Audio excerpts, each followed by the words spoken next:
Peace and blessings, February the 4th, the year 2019, Monday. And I wanted to document some more absolute insanity from the Bureau of Prison mailroom policy. These two letters were returned to me from the Bureau of Prisons, and I wanted to share with you why. You're not going to be surprised. It's happened before. It says, this is a letter to Edward Brown. It's got the right address, but it says general correspondence envelopes and paper must be white in color. If an incoming correspondence envelope is other than white, it is written on paper other than white, or contains glitter, stickers, lipstick, crayons, is stained, contains unholy substance, rejected in accordance with the program statement. I'm sure there's going to be just program statement. So it's just another example. What was in the letter? This particular letter was some information that Ed wanted on coram nobis. He wanted some information on that. So we found some internet information and mailed him some coram nobis information. But that never made it to him. So I'm going to have to put it in an envelope that's just a bit wider. You see, it's just not wide enough for the prison mailroom. That shows you the mentality of these Pharisees, because the Pharisees were always trying to trap Jesus with all this legality and fine-tuning of the law. But, this is the kind of attitude that the Pharisees have in their mind. But we'll mail it out today in a new, wider envelope, and we hope it gets to Ed Brown. The other envelope that was returned to me was to David Hinkson. It also says that this is a colored farce. I don't know what that word is. Colored envelope. So this is not a colored envelope. It's white. It's just not white enough for them. I'm trying to use up all these envelopes, but I guess I'm not going to be able to use them up. So if you look at what was inside this envelope, we mailed him a letter from David Kurt McLean. He released a poem after he died, and I thought it might be encouraging for David Hinkson to read while he's sitting in the hole. But this encouraging letter never made it to David Hinkson because the envelope was not wide enough.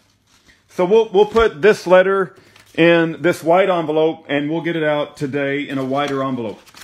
The other thing I wanted to share is I wanted to read my statement that I'm also going to put to David Hinkson, and let's read it real quick. To whom it may concern, my name is Rudy Davis, and I am a chaplain of First Southern Baptist Church in Buena Park, California. I can testify that what is stated about David Hinkson on J. Duncan's incident report is false. Why would he classify my YouTube channel and me being a talk show host? I advocate for the unjustly incarcerated and publish phone calls from prisoners and run a Christian website, yearofjubilee.com, with a corresponding YouTube channel and Facebook page. I never attempted to personally crowdfund listeners to buy green conspiracy Bitcoin tokens in exchange for money. I don't get involved in prisoner fundraising or legal efforts.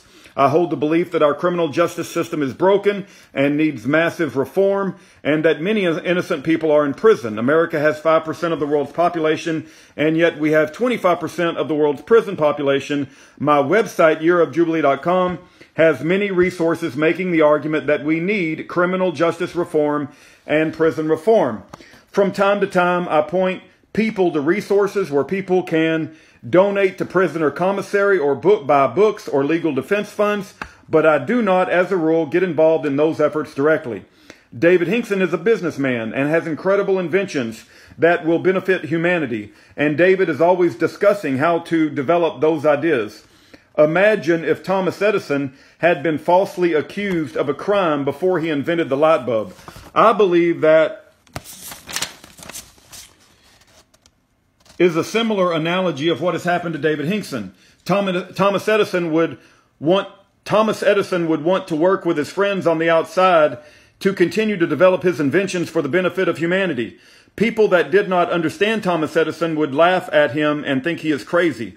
I believe David Hinkson is a modern-day Nikola Tesla, and there are people who wish to paint David as a con man, but that is not true. I can tell you that David would never defraud anyone, as David is a righteous person and does not operate like that. I am not aware of even a single valid complaint that David has defrauded anyone. The man who testified against David is a phony in his phony trial is a known valor thief liar named Elvin Joe Swisher. We have an affidavit from Elvin's daughter that Elvin molested her, which shows you the bad character of the only witness against David that the jury believed. David or I never attempted to solicit listeners, and David was only discussing business ideas because he wants his inventions to be developed before David dies in prison. I run a Christian ministry for prisoners and have stated on the record that I do not get involved personally in helping any inmates raise funds, as I only share information and ideas under the concept of free speech. I believe David's ideas need the attention of someone who can build his generators and copper water inventions so that humanity can benefit. I also act as David Hinkson's library and bank of information to help to preserve Mr. Hinkson's story. I am in possession of all of Mr. Hinkson's engineering drawings and the energy devices. I believe there are bad people in this world who would like to destroy these drawings, so I keep them in multiple places. I have also forwarded technical and medical concepts to parties that need help. For instance, I publicly offered Mr. Hinkson's copper concept to John McCain before he died of cancer, as it had been shown to help with all cancers. In summary, I believe in Mr. Hinkson and the comments that Mr. Hinkson has said on many emails and recorded calls that all currencies and bitcoins are just discussing ideas on how to develop his inventions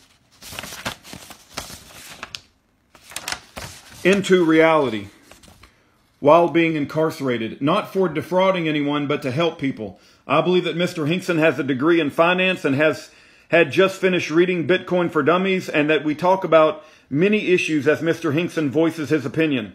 The concept of using platinum came up many times, as it is my understanding that David's late friend Doug had found the motherlode of platinum, and David has offered it to President Trump to help the country. It was my friend and pastor, Stephen Broden, whom I told about Mr. Hinkson's innocence, who then went to the White House on occasion to advocate for Mr. Hinkson's pardon. Note that Pastor Broden had already been invited to the White House to speak about infectious diseases. Mr. Hinkson had told me his idea of giving Christian missionaries copper water for free to help in all third world countries. I know that Mr. Hinkson has offered all 7 of his energy devices to me and Pastor Broden to help us fund our ministries, but I feel personally as I lack the skills necessary to build the generators and or copper water machinery. I believe we really need the direct involvement of Mr. Hinkson outside of prison to bring his inventions to fruition. I also hold all of his engineering designs and other miscellaneous documents like a library. I do this because Mr. Hinkson is my friend and I believe in his ideas. Mr. Hinkson has stated that the Galt energy device should be used to back all currencies and bitcoins. As his chaplain, I listen and record his ideas and opinions. Mr. Hinkson has never committed any kind of fraud to obtain money from outside sources.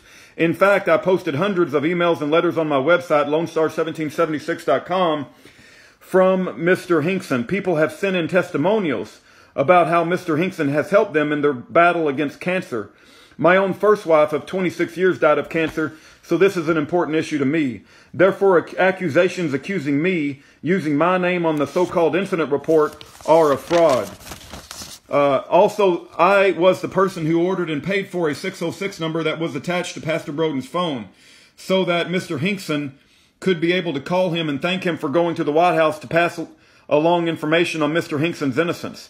I also recorded calls dated last December of 2018 where Mr. Hinkson informed me that Mr. Broden's 606 number had been shut off and asked me, Rudy, to get him a new number. I recall something about David having problems with multiple 606 numbers.